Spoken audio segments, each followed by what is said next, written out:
All right, guys, what's up? Yes, good afternoon sa lahat and happy Sunday.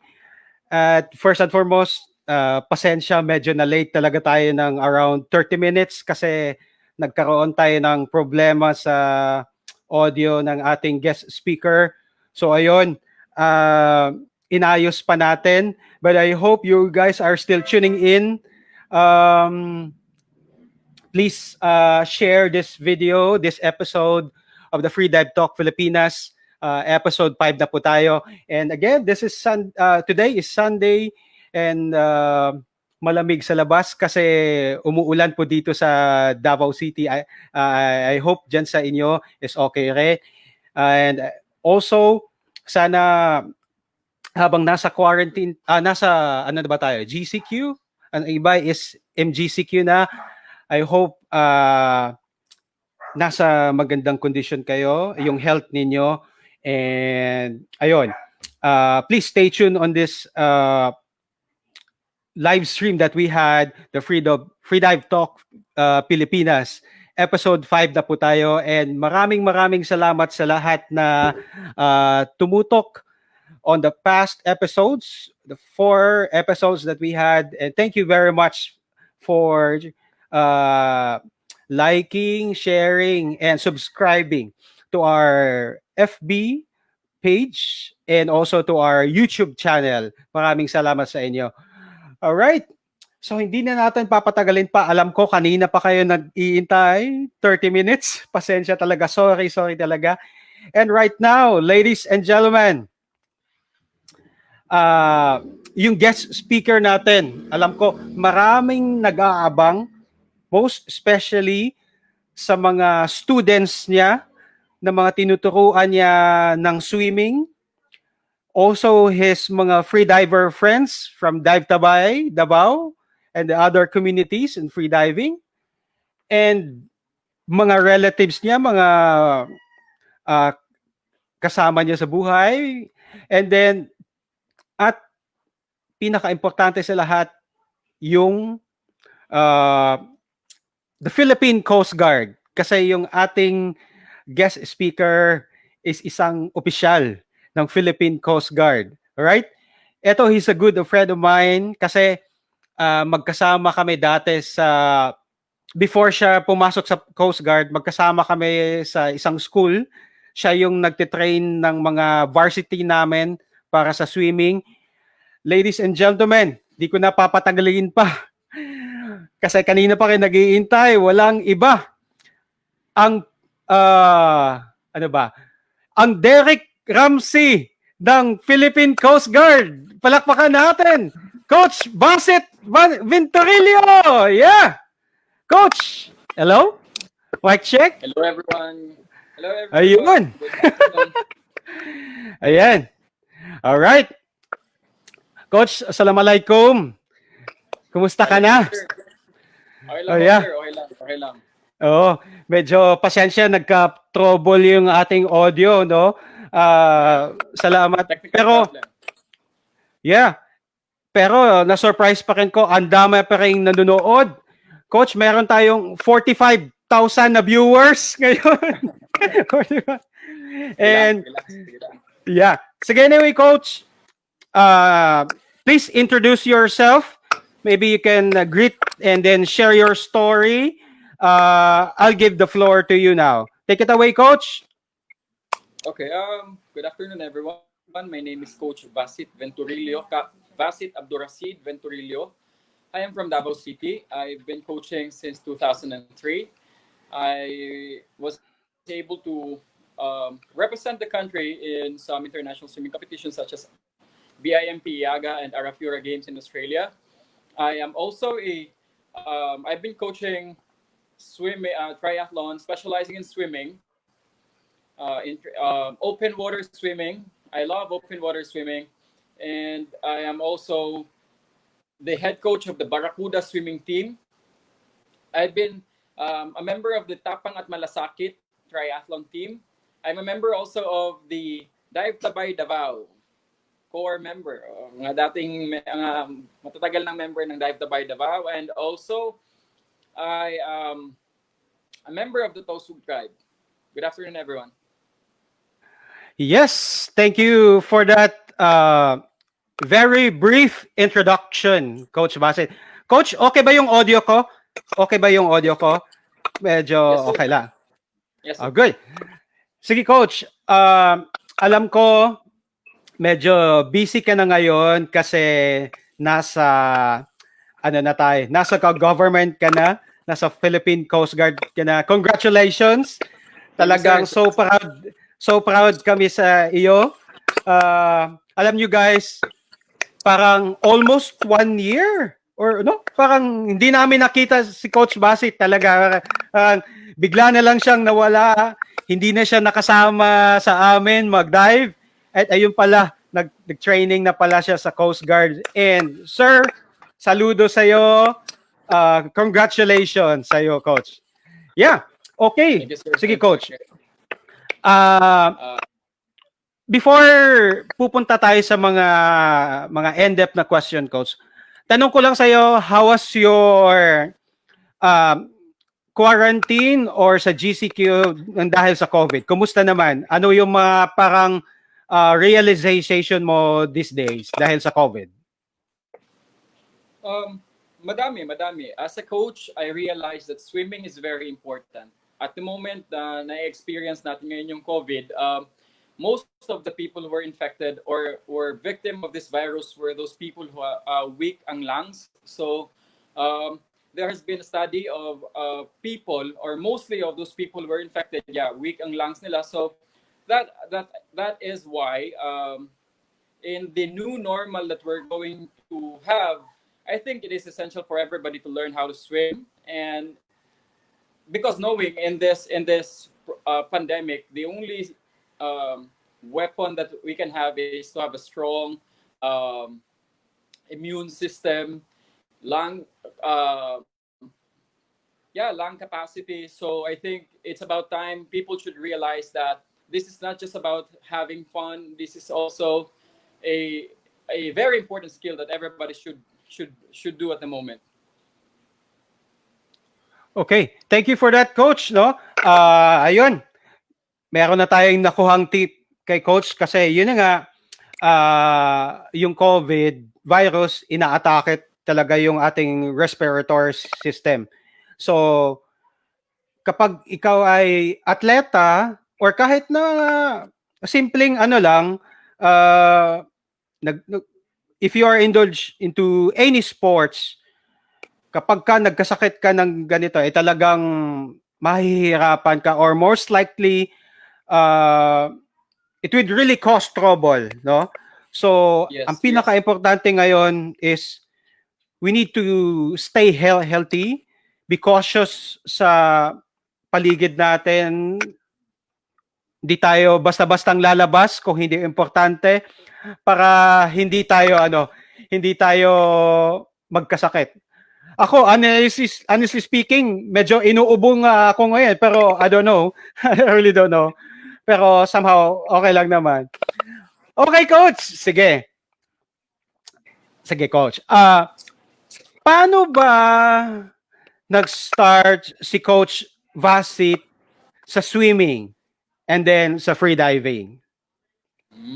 I started swimming because my sister was a swimmer also. It runs in the blood. My uncle, who happens to be in Malaysia at the moment, he is the first swimmer in the family, and then he's a very strong swimmer, and also with my sister.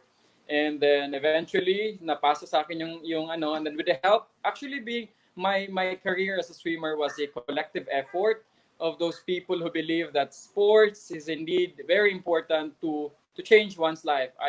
Especially the Sam family, my swim zone family, sila yung unang tumulong sa akin to be, because at that moment we cannot afford to be in the swimming pool, and then these people made us a scholar, free yung paggamit ng swimming pool. So yun, I became part of the swimming team, and then nung college na ako, I wish not to be a swimmer anymore because I got parang na burnout na ako ng sport, pero I realized once you're a swimmer, you're always a swimmer. So hinahanap ng katawan ko yung tubig, and then I became part of the swimming team when I was in college, and then naging swimming coach ako at a very young age. At 14 years old, I was an assistant swimming coach. And then na-love ko yung swimming. Well, financially speaking, yun din yung bumuhay sa akin since then, nung nag-start akong magturo. Even nung college ako, I cannot imagine myself kung hindi ako swimmer. Maybe I am just someone na sa tabi-tabi. Yeah, so swimming really changed my life. It was not just because of the skill, it was a collective effort, as I said. Maraming tumulong, the Sam family, my Barracuda family, ang dami. Yung Barracuda family ko, sobrang supportive ng ano na yan. And also, yung Tri-Attorneys family, the Tapang at Malasakit triathlon team, they've been very helpful for my swimming career. Okay, Coach. All right. So, you started swimming like at what age? Elementary days pa, no? I started swimming, I was 7 years old then. I 10 started years competing old. when I was 7 years old. 7 years old ako nag-start nag-compete. I was able to swim Davao to Samal at that's about 1.8 kilometers. 7 years old ako that time. Cross channel, Coach, no? Davao to Samal Island. Davao to Samal. Oh, Yes, sir. okay. Sa mga viewers natin, lalong-lalo na who are not from Davao City, Samal Island kasi is a separate island, no? So kadalasan yung nagte-training, Red Cross or kung ano man, no, even sa triathlon, kino-cross channel nila from Davao City to Samal, and that's 1.8 kilometers, Coach, no? Yes, it depends. It depends. You know, triathlon was born in Davao City. The first triathlon event was held in Davao City, and then the swimming course by then was cross channel. Wow, ang galing. Yeah. Ako, I cannot imagine myself na i-cross ko yung Samal, no? Because I'm not a swimmer. Though marunong lang akong lumangoy konti. But parang ang hirap. But I know most of the students na tinuruan mo is, ano ba yan, Coach? Part ba yan ng session nila or para makapasa sila to cross the channel? Or it is a special training? Sir Richie, swimming is one effect of swimming to an athlete is it builds confidence towards its environment. So, you know, swimming is not just about being healthy; it's also being mentally healthy. So, when you are in an open water, particularly open water, mental challenge is very big factor sa sport na yan. So, not all swimming pool athletes or swimmers are strong enough to do the challenge. So, hindi ibig sabihin na magaling lumangoy yung isang tao sa swimming pool or mabilis siyang lumangoy. It's guaranteed that they're also strong swimmer in the open water. Magkakaibang magkakaibang discipline siya, Sir Richie. Yes, true. Okay, sige. Siguro kapag ma-okay na ang lahat, magpapaturo ako sa iyo or maybe kay Tini. Ano? Tini Joy, what's up? Kumusta? All right. Sige, Coach. So, after swimming, paano ka naman napasok sa triathlon? Oh yeah. Nowadays kasi may trend na ang sport eh. A lot of people now are engaging into triathlon. And so one of the hardest event or skill in triathlon is the swimming part. A lot of people are having hard time sa patapusin. In fact, sa mga triathlon events, sa swimming, marami ang nahuhulog, nagka-cut off. So, it was then people, naging ano sila, mas dumami yung mga estudyante namin. So, eventually nag-diversify ang coaching from swimming, and then sa competitive swimming, then we entered into triathlon. But the good thing about triathlon is there are events that you can only focus on swimming, or I mean, you can only do the swim part. And there are also athletes who would prefer to have a coach who's specializing in swimming, who are really swimmers. So eventually, we got hooked up into triathlon. And triathlon is a very good event. Ang daming ang asaya ng community ng triathlon. So it's not hard to get along with triathletes. So just like me in my swimming team, the triathlon team, the Tapang at Malasakit triathlon team, masaya ang grupo. So it's not just about doing the sport, it's about going along with other people. So it helped me grow as a coach, as an athlete, and as a person. All right, coach. So, alam niyo guys, nakita niyo na sobrang multi-sport yung atong coach natin, si Coach Vasit. From swimming, triathlon, eto, minsan nakakita ko pa nagba-volleyball, nag-running, ang daming sports si Coach Vasit, no? And for sure, it gives him the, the ability na yung pagiging fit niya, physically active niya sa mga sports, sobrang it give him it forms him what he is right now, right? So coach, salute sa iyo. Okay, talking about multi-sports kasi nandun na tayo sa swimming, nandun na tayo sa triathlon. Coach, since this is Freedive Talk Pilipinas, I would like to ask you, paano ka naman napasok sa freediving? Yeah, my freediving career, I owe it all to John Bartazan. He is the founder of the Dive by Davao. And with his selfless effort of educating the Davaoenos about freediving, I started freediving 2015.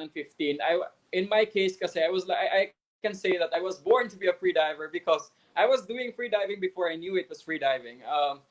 I know how to duck dive. I know how to dive that depth. Reach certain depth, and then, but I didn't know it was freediving then. I was able to I can dive as mga 40 to nung before ako na introduce sa freediving, I can already dive na ng mga siguro mga 60 feet nang wala pang masyadong ng technique. So ini-enjoy ko. I really love the ocean. I really love the water. So I just love the magic of the ocean. So hindi mahirap maging free diver ka pag swimmer ka na eh. So with the help of having Dive by Davao, it's not hard to learn free diving because a lot of people would help you. They would teach you for free. And yeah, na-realize ko din na it's not just about, because there's two types of free divers. There are recreational divers and competitive divers. In my case, I'm really interested in competitive free diving. Ngayon, before wala pang masyadong time, hindi pa nakakapag-training. But in the long run, I would love to join in a competition, and hopefully kung lumakas, I would love to join an international free diving competition. And then I got myself certified in level 1, and then hanggang sa umabot ako ng level 4, I got my master freediver license with Way sa free FIM. And hanggang ngayon, I can't imagine my life without freediving. Sobrang blessed ako to learn the new skill. When I learned how to freedive, I remember my those moments na natuto akong lumangoy. So ganun ako ka-eager matuto, ganun ako ka-excited. So it was really fulfilling. Considering at my age, late na ako natutong mag-freedive eh. So, masaya. Sobrang saya. All right, that was a awesome experience with Coach Vasit. I remember the first time natin nagsama, Coach, no? Yes, Sa yes. Sabay tayo ng first open water ko. talagang nangangapa pa tayo kung paano mag-dive, paano Yes. mag-breath hold, paano ang relaxation.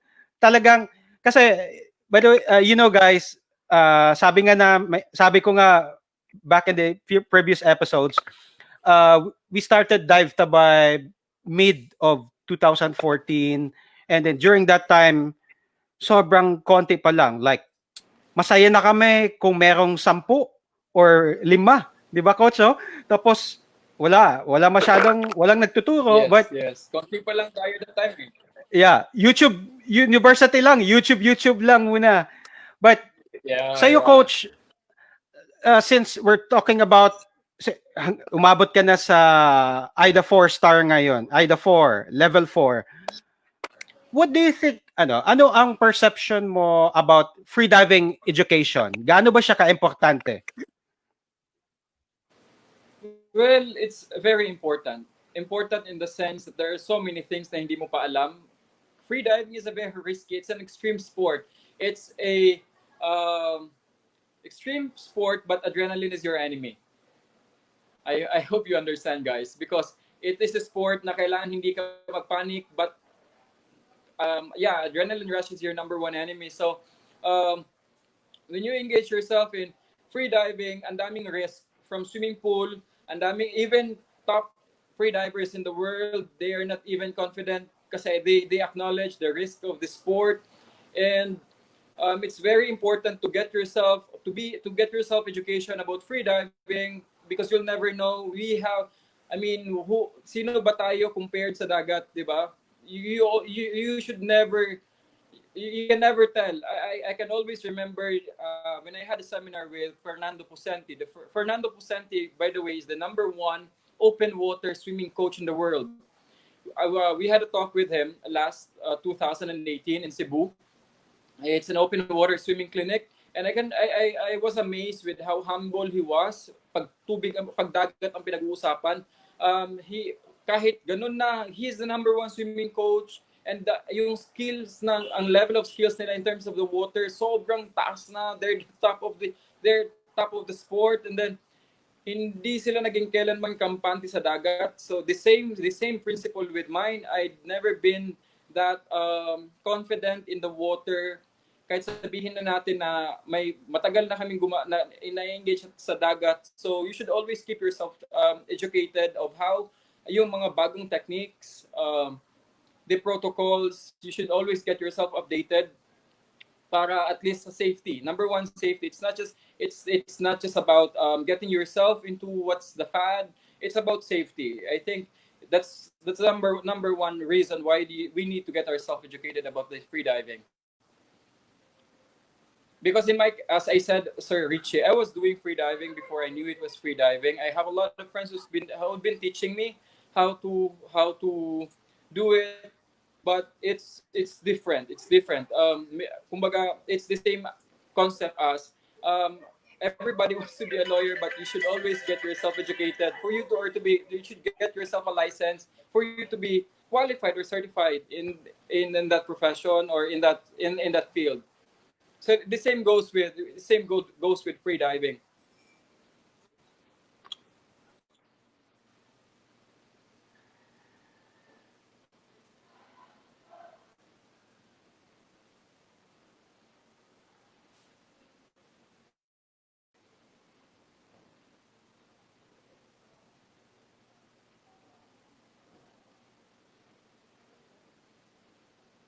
Hindi siya marinig.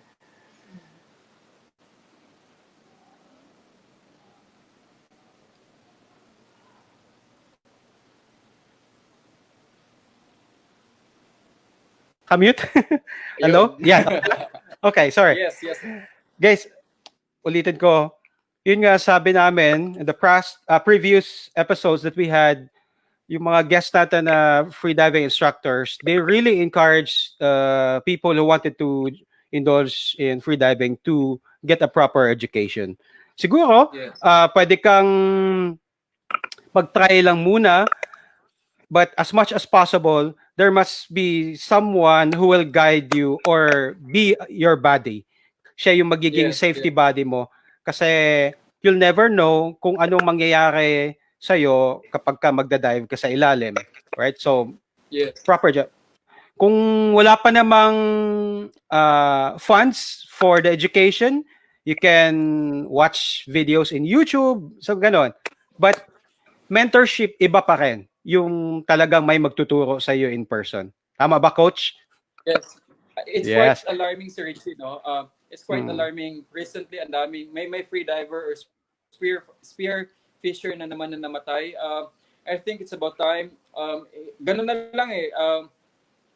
In swimming, almost every year, there's one study na every year there are 3,000 Filipinos dying because of drowning.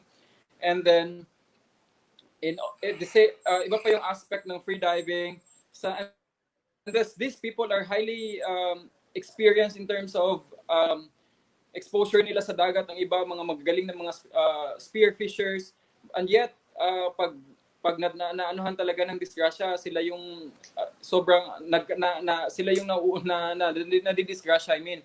So you should never be confident. I think that's one, if there's one takeaway that I want to impart to our listeners about the is you can never tell or you can never say that you are, because of your confidence or exposure, wag kang maging kampante sa dagat kasi you can never tell. Yes, and that's the main concern of Coach Vasit as a Coast Guard. Kasi ano nila yan, Col, pagka may magdidisgrasya, sila Yes, talaga we save unang lives, Coast tatawag. Guard. Sila Yeah. yung unang tatawagan, yung Coast Guard. And Yes, yes. you'll never know. Hindi naman ganun kabilis ang response, no? Na lalong-lalo na kung nandun ka sa sulok na area, di ba? So, you need to Yes, yes. be safe talaga. So, again, coming from our Mas malaki na ang responsibility ngayon. Mas malaki na ang responsibility ngayon kasi I belong to the Coast Guard. So kailangan mas maging maingat, kailangan mas maging masipag sa pag-inform sa mga tao, not to be confident because mahirap nasa huli always ang pagsisisi pagdating sa dagat. Most of yes, those people, totoo I yun. myself, I was a victim of yung disgrasya na sa dagat. During those moments, you can never tell, hindi mo masasabi na yun na pala yung moment mo, especially nung yung mga disgrasya sa dagat. So sa lahat, I think ng mga if there's one thing na gusto kong impart sa inyo is you should never be confident enough. Always swim with a buddy, especially in open water. By the way, for the knowledge of our listeners, no, there's a different approach in terms of open water swimming. Because I've been into open water swimming and competitive swimming. Magkakaibang aspect siya, Sir Richie. Yes. For the benefit of the listeners, when you say open water swimming, these are it's a swimming performed in uncontained, not in the swimming pool. Pwede sa dagat, sa lakes. So there's a lot of difference. Number one, when you say open water, may contact siya. Ibig sabihin, pwede kayong magkahawakan, pwede masuntok, masipa. So mental, napakalaking aspect ng mental challenge. Kasi pwedeng may makita ka dyan sa ilalim, so jellyfish and everything. So pwede open water swimming then time is not really essential. This is one thing that everybody should know. Time is not really that essential. That person was able to swim 1.8 in 12 minutes. That doesn't guarantee, because a lot of people and it doesn't mean that he is way faster than the swimmer who finished 50 minutes on the same distance. Kasi the number one factor of open water swimming that one should consider is the water condition. So malaki ang factor ng water condition. The temperature of the water, malaki ang factor niya. It's very um, unlikely sa swimming pool. Ang swimming pool kasi napaka nape-predict mo somehow ang ano niya. Mas accurate din yung time, malaki ang factor ng time. And then another difference of open water swimming is it's a contact sport. You benefit the concept of drafting. Drafting, ibig sabihin, you can just stay at the back of one athlete and maximize the advantage. So in swimming pool kasi, with the new technology, may mga buoys na tayo, may mga wave breakers na tayo. So we cannot do that in a swimming pool. But in an open water swimming, it's different. The technique is very essential. You should know how to pacing, you should know how to attack the swim. So that's one difference. And in terms of technique also, sighting is very important in open water swimming because you cannot just swim and swim and swim. You'll never know. Nasa ibang isla ka na pala, nasa kabilang ano ka na pala, or bumalik ka na pala kung saan ka nang galing. So that's one thing I'd love to teach about open water swimming. It's very unpredictable. It's very unpredictable. Okay, good. Naalala ko tuloy yung nangyari sa amin. One time nag-dive kami sa open water. Nasa gitna na kami ng dagat kasi inanod kami ng tide. Yes. So thank you for that tips, coach, no? So ayun guys, that's the difference between open water and ano yung isa, coach? Ano yung isa? Swimming, sa swimming pool. Oh yeah, yung sa swimming pool. All right. Sige, coach. Magsha-shout. Yes, sige, shoutouts muna tayo, coach. Yes. Sige, guys, can you greet your mga Yes, I'd like to greet my CRS family, headed by Commander Balilo and Commodore Balilo, our commander in CRS. And I'd also like to greet our course director, Ensign Baterbonia, ma'am. Good afternoon, ma'am. And our assistant course director, Ensign Salced, sir. And to my class 24 Magtalas Coast Guard Officers Course, class 24 Magtalas, good afternoon. To my Barracuda family, to my Dive by Davao family, and to my Tapang at Malasakit Triathlon team, and to my family, good afternoon. Si Attorney Mans Carpio. And invite natin yun sa next time. All right. Hopefully, sir. Yeah. Sige, shoutouts muna tayo, coach, ha. Inom ka muna ng water, coach. Baka, shoutouts muna tayo. Nandito, si Sir Gersom Istioco. Classmate mo daw siya, sir? Yes, classmate ko yan.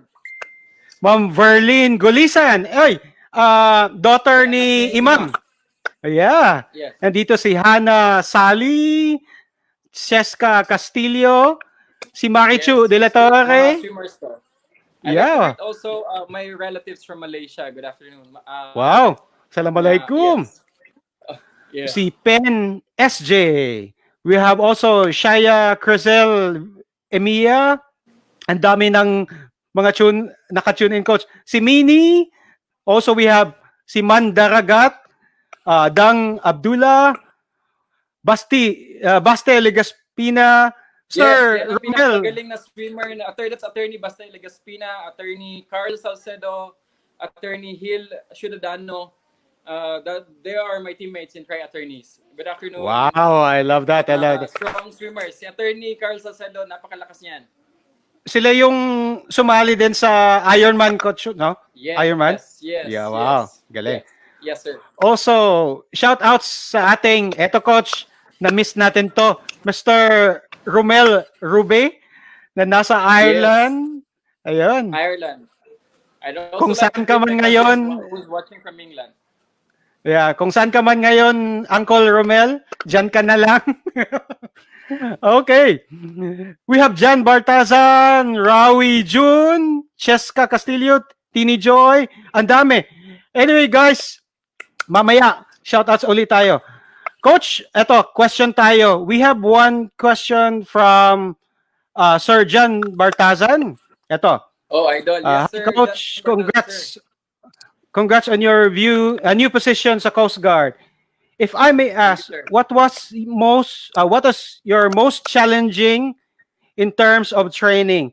AIDA 3 or AIDA 4 and the Philippine Coast Guard training. What was the most difficult part during the trainings and how did you go about it? Natawa ako. Okay na sana yung AIDA 3, AIDA 4 eh. Pero nung sinali mo na yung Coast Guard training, of course, sobrang layo, sir. I cannot imagine. Ngayon nga, nung na-mention mo lang yung training, parang naluluha pa ako eh. Pero it was worth it. It was very napakagaling ng course director namin, si Commander Erwin Nacario. He was very hardworking sa training namin, sa program namin, mga course director namin, tactical officers namin. Sobrang hirap talaga. So, I cannot explain. Mahirap explain. So, pansin nyo naman siguro nung pumasok ako, I was very fat and then biglang paglabas, bigla akong pumayat kasi mental, physical, and emotional, lahat na. It's all tested. Indeed, mahirap magserbisyo sa gobyerno. Sa training pa lang, pipigain ka na. But good enough. I was very glad na tapos ang training. But in terms of AIDA, level 3, level 4, I think nahirapan ako sa level 4, of course. Mahirap ang level 4 in terms of depth kasi mas malalim siya. And then, mas mahirap yung mga qualification, especially yung sa pool.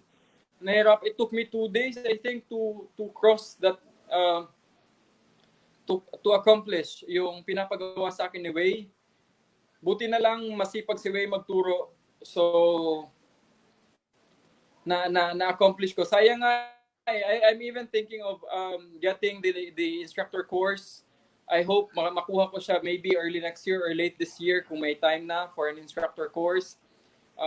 Because I have a long-term goal or plan for freediving. Marami akong gustong turuan, especially the out-of-school youth, yung mga katribo namin na gustong matuto ng freediving, gusto kong i-impart sa kanila. But of course, I want to get myself knowledgeable, education about how to do it properly. So, I'm excited for this career, for freediving, career. All right. Thank you for that, Coach. No? So, parang na-imagine ko na ngayon, yung training nyo sa Coast Guard, mukhang siguro marami kayong sumali pero iilan lang yung nakapag-survive noon. Ilan kayo sa batch nyo, Coach? Yes. Nag-start kami class 24, 100 plus. So, And then, nag-survive? Kami din ang nag-quit. I'm not familiar anymore kung ilan ang nag-quit. So, pero, kung mag-quit ka din, you have the reason to quit sa sobrang hirap. Alright. Okay. Yun na lang talaga. I think na good thing about the background of sport is na nahasa ko na kasi yung, especially sa freediving, hahasain yung pasensya mo, yung kasi sa Coast Guard training kasi we were taught with stability under pressure. So, ganun I think ganun naman talaga ang freediving di ba? You have to be calm as much as possible kahit nasa malalim ka na, kahit nasa nang nakikita mo, kahit wala ka nang nakikita, kung may problema man, you have to be stable. I learned all of those, na-interpret ko siya in the real life, na-apply ko siya sa training center. So, that's one factor kaya natapos ko yung training. Alhamdulillah. Alright. Sige, Coach. Ganito. Segue lang ako ng question.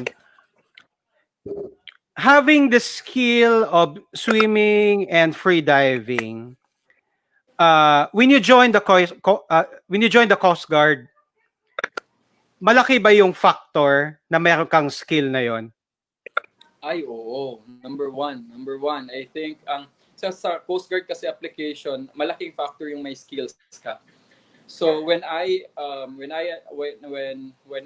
submit my requirements, nakita agad doon ng mga nag-check na it was a plus factor, especially the AIDA level 4 kasi of course hindi naman siya basta-basta ganun kadaling makuha. So malaki yung factor na meron kang ganitong certifications. Kaya even in training also, yung kung may swimming ka na, magaling ka ng lumangoy, hindi ka na din somehow, hindi naman sa hindi mahihirapan, pero yung confidence mo andun na. So with your back, kung tip lang, so sino yung mga may plan na pumasok sa Coast Guard, you have to equip yourself with basic skills such as swimming. Number 1 is swimming kasi pagdating dito, kakailanganin talaga yan. All right, Coach. Thank you for that. So, ayan, tips sa mga mga friends natin diyan, mga viewers na may balak na sumali o mag-join sa Coast Guard or any areas of the armed forces. Malaking factor na meron kayong mga skills na ganon. It's one way of surviving the test. Tama ba, Coach? Yes. Yeah. Okay. Sige, Coach. Hanap tayo ng ibang questions dito. Shoutouts kay Ma'am Ivy Dakay. Si Dr. Ivy Dakay. Coach. Ma'am Doc Ivy. Nanatay fans from DMMA. Hello sa mga taga DMMA. Also, shoutouts to Sir Eric Birch. Yeah. Na-miss ka na namin, Coach. We have also Miss Angel Angkaya. Cousin from Teka. Oh, it's good. Thank you for tuning in. Hanap tayo ng questions dito. Meron yatang nagtanong dito. Guys, you can comment your questions para ma-answer ni Coach Bash. Eto, from Rawi June. What are your fears being a freediver and a swimmer? Sir, I'm sorry? What are your fears being a freediver and a swimmer? And as a swimmer? My fear is hindi na makababa sa dagat. Katulad ngayon. Kung takot ako na baka hanggang kailan to. Yeah. Yeah, my fear, I think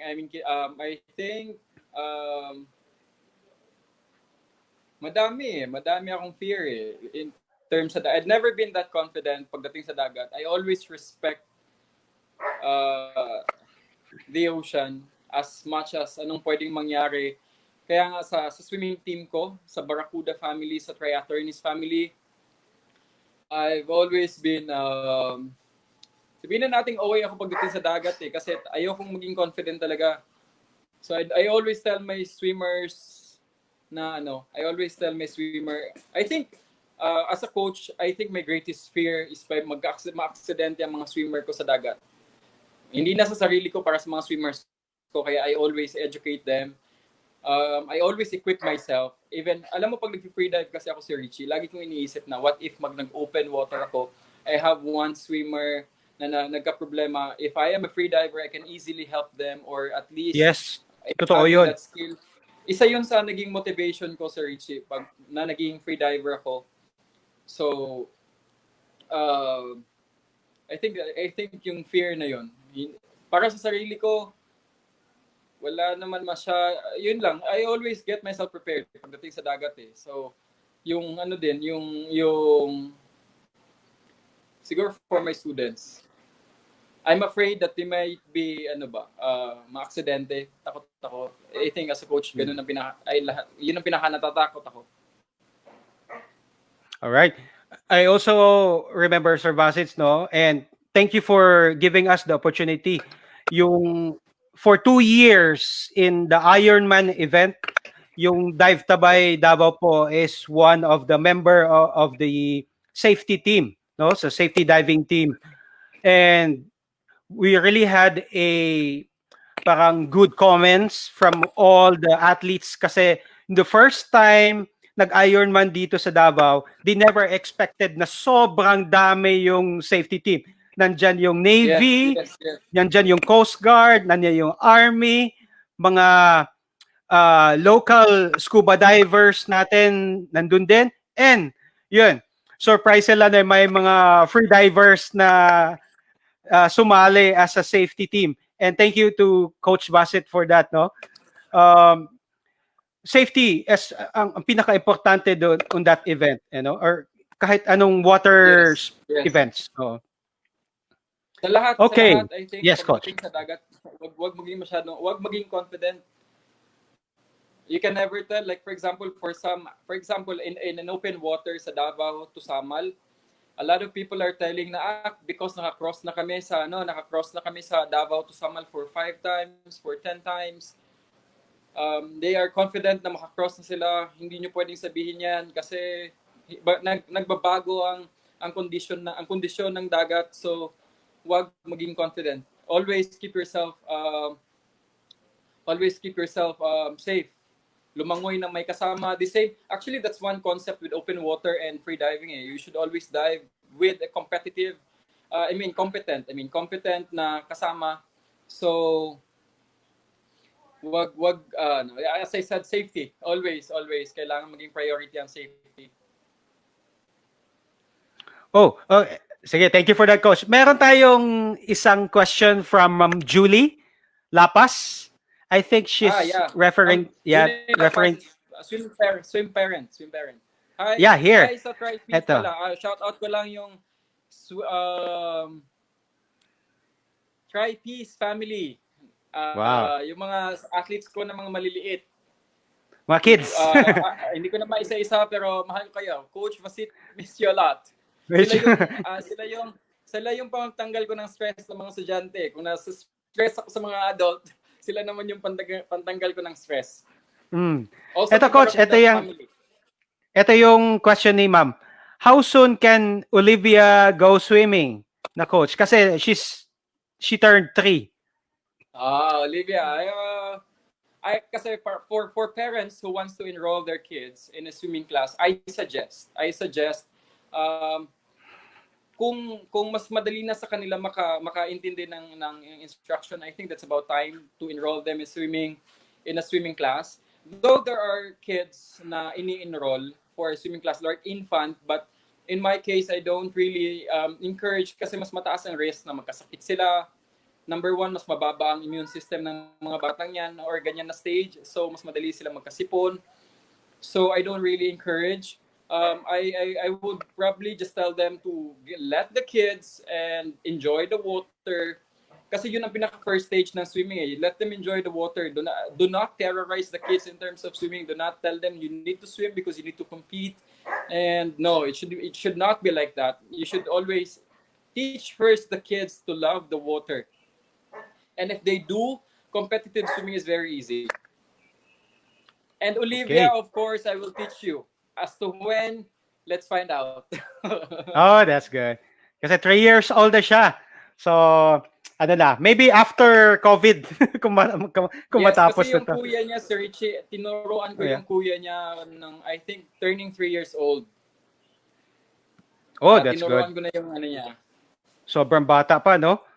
Ako, I've been teaching swimming from all levels. Sir Richie, sa Davao kasi I've been teaching all levels of I've been teaching all levels of athletes. May mga athletes ako as young as 3 years old, 4 years old.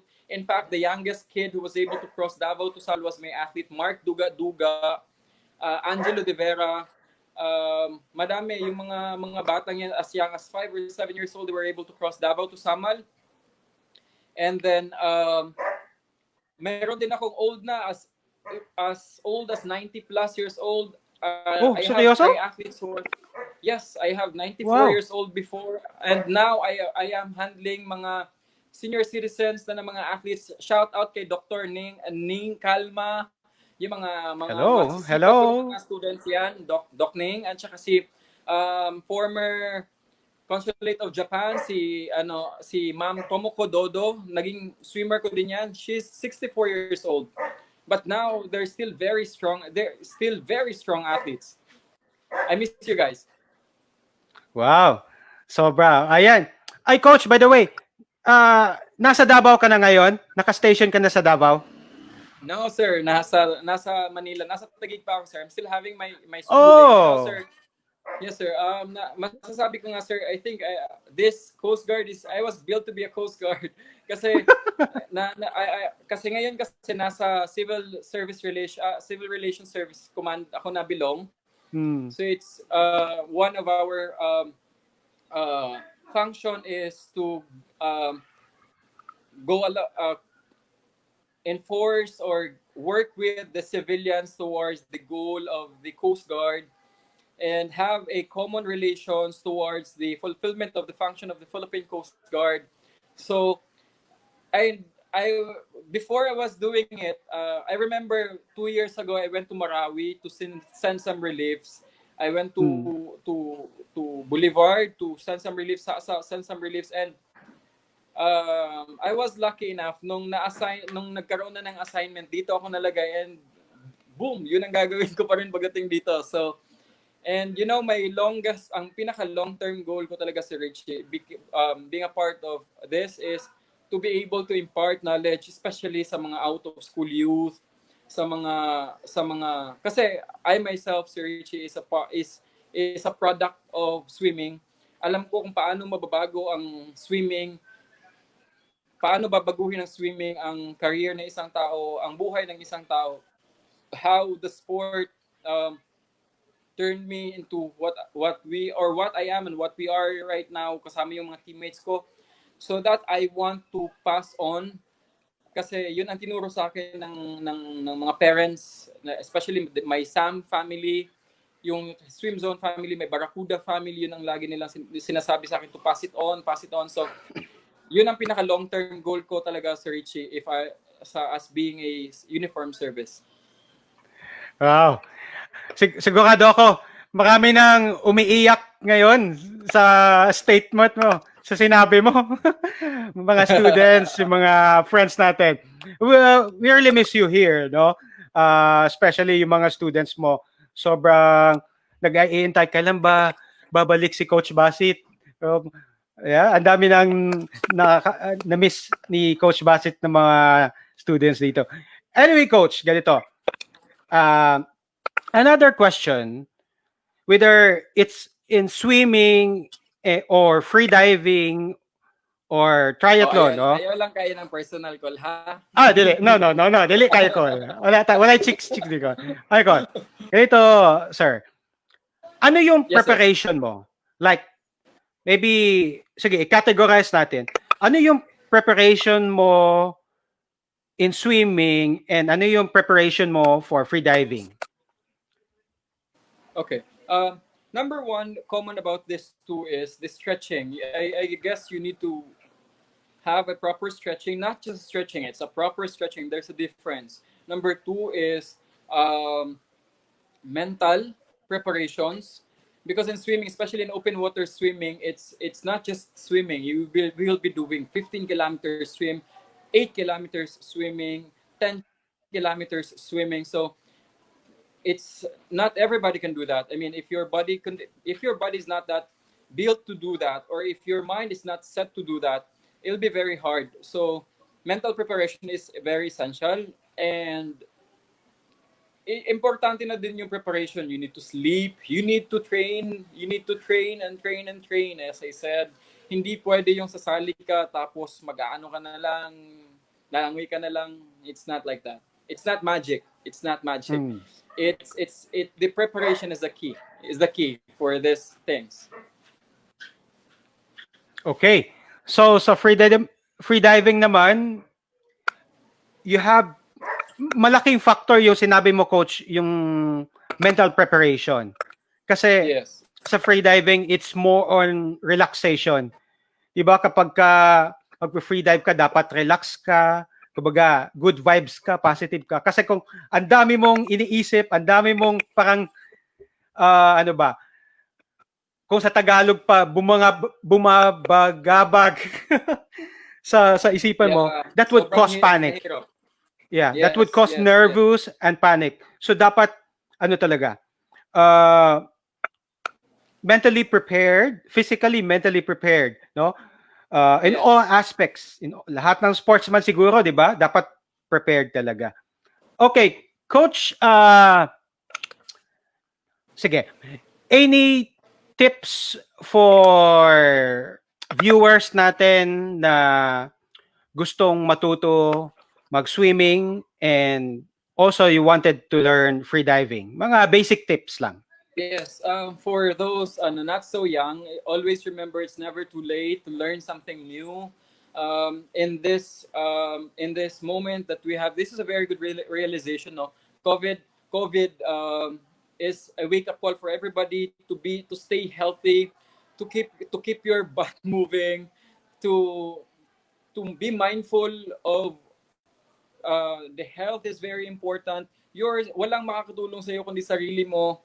You need to keep yourself fit. So you need to engage yourself, and engaging yourself in these matters.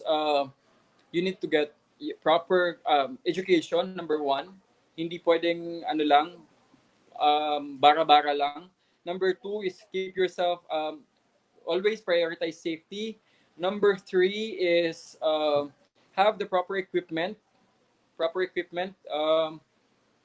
Invest, especially because these things, if you don't have a proper equipment, it'll be hard to perform it properly. And also, you need one thing very important is you need to join. Yung nga sabi, di ba, there's a principle of proximity. Yung you need to engage or involve yourself in a group na into it.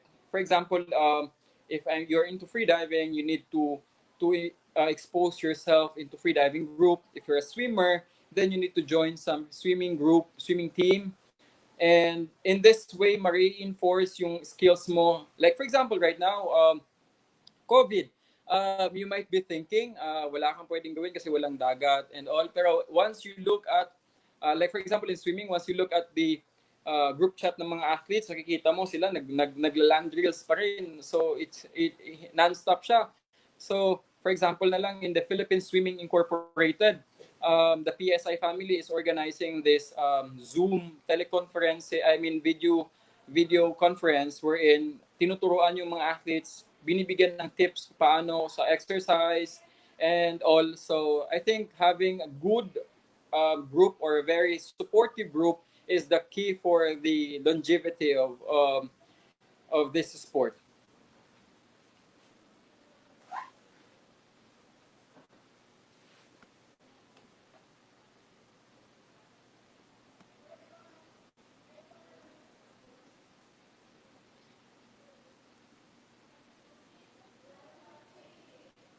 Yes, shout out lang sa aking mga classmate. I'd like to greet the Coast Guard Special Operating Force Class 1, headed by my classmate, Probationary Ensign Saitas.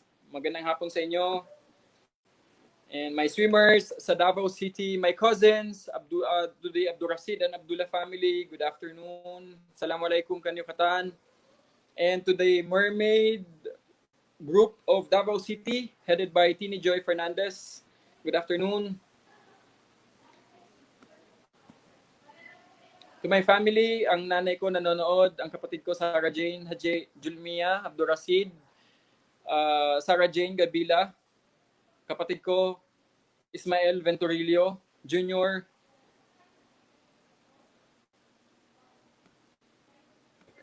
Alright. Ayun, Yes, sir. I'm back. Okay. May mga questions pa ba tayo? Ito na lang. Ito, Coach. Yes, sir. Sige, quick question lang. Sino yung parang idol or influence mo sa swimming and freediving? Yeah, influence ko sa swimming is, in terms of teaching, is my late coach Cesar Ismale.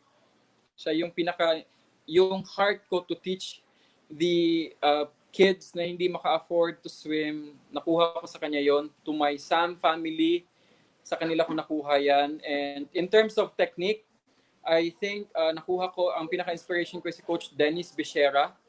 In terms of free diving, ang ano ko is si Imam Gulisan and si John Bartazan. Sila yung mga inspiration ko sa free diving. All right. Thank you very much. All right. Okay, coach. Meron pa ba? May mga questions pa ba? Hey, hi to Miss Angel Angkaya and Catherine Adolfo. Si Ma'am Kath. Yes, Teacher Chris. Meron pa? Hi, Ma'am Kat. Yeah. Meron pa ba tayong mga questions? Okay. Ito coach. One. Kasi baka meron ding gustong mag-try na mag-triathlon. Ano ba ang uunang gagawin kung sakaling gusto ko mag-join ng triathlon or gusto ko maging Yes, triathlete. triathlete. To become a triathlete, at first is you need to equip yourself with swimming. I think pinakauna yun eh. Kailangan, kasi when people are planning to join, I mean, for seasoned triathletes, and then tatanungin mo sila na how can I join triathlon? They would ask you, how was your swim skills? So dun kasi ang medyo tough na part. So you need to get yourself equipped or with swimming, then after have yourself yung mga bike and then run. And then as I said, it's a key is to have groups na would encourage you, to teach you, guide you in the process. So we in the attorneys, Tapang at Malasakit, we encourage everyone to be part. And yeah, especially kids also, we're also encouraging everybody to be part of this sports. Okay. Thank you for that, coach. Ito, coach, mayroong question.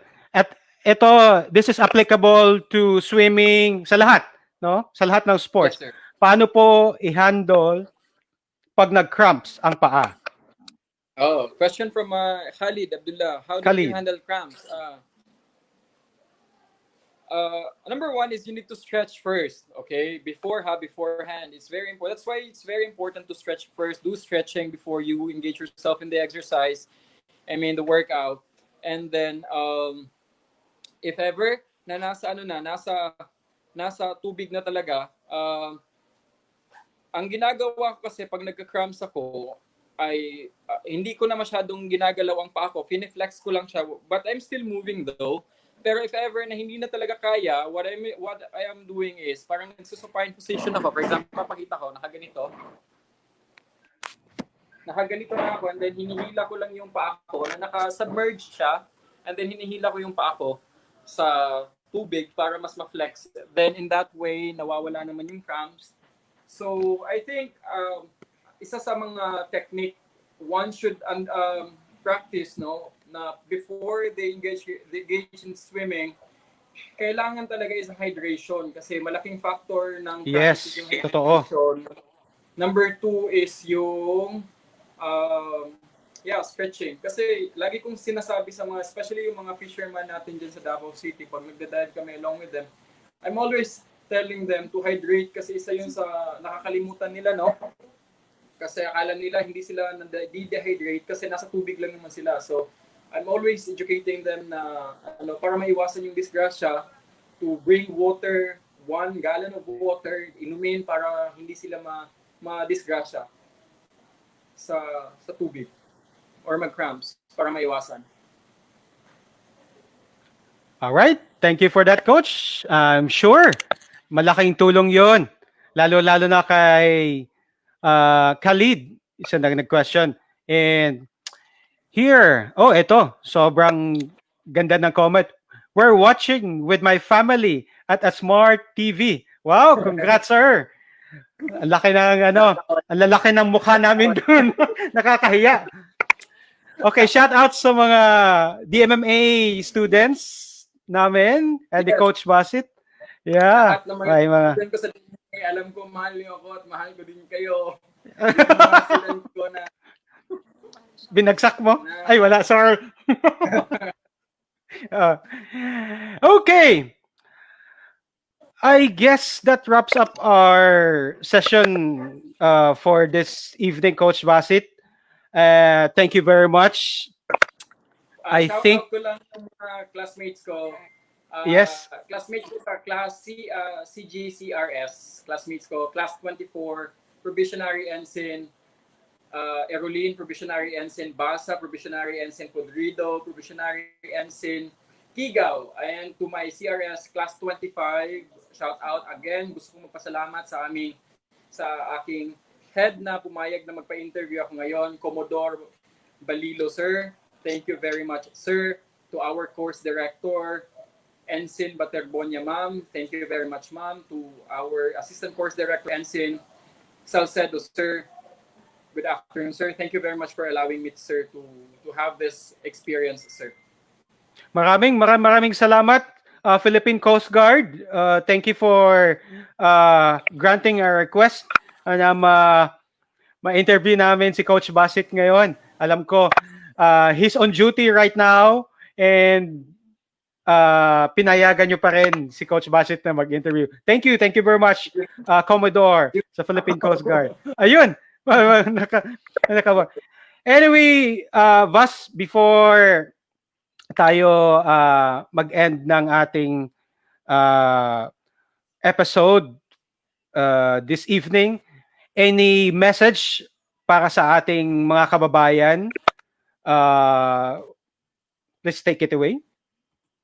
Yes, one message, I've been doing this all through my life, no? Nagsiswimming na ako. I've been in the water, on the water, below the underwater, above the water. But, you don't be that confident. Always keep yourself equipped when you are in the ocean. Always.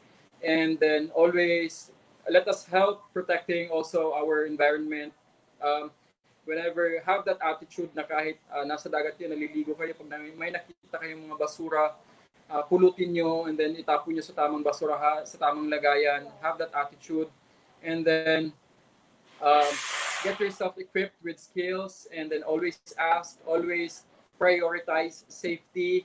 And I'd like to thank also lahat ng mga tao na tumulong sa akin na maging to reach where I am right now. First and foremost, Attorney Manscarto, sir, thank you very much, sir.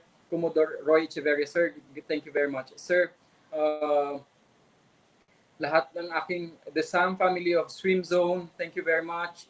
The Barracuda swimming team, the Tri-Peace family, the Tapang at Malasaki Triathlon team, the DMMA family, the Dive Tabay family, thank you very much. Thank you very much. To my family, sa nanay ko, sa mga kapatid ko, sa mga family ko, sa abroad, thank you very much.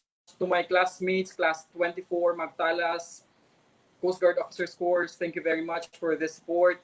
And to my girlfriend, Jancy, thank you very much. Ayun, no? Ayun, no? Ayun. Ayun, alam ko nanood si Yancy ngayon. Right. Okay, Coach. With that, we have to end this up kasi we're over time na tayo. But it was a very informative yung ating talakayan ngayon. And maraming salamat, Coach, for granting our request talaga. And it's an honor to have you in the show. Alam ko maraming natutunan yung ating mga viewers this evening. Yeah.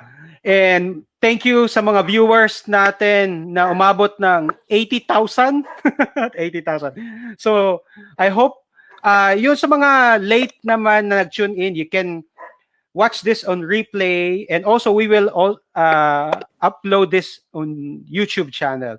Coach Vasit, thank you very much. Saludo sa iyo. Congratulations again in your position in the Coast Guard. Sana pagpalain ka pa ni Allah, and stay safe.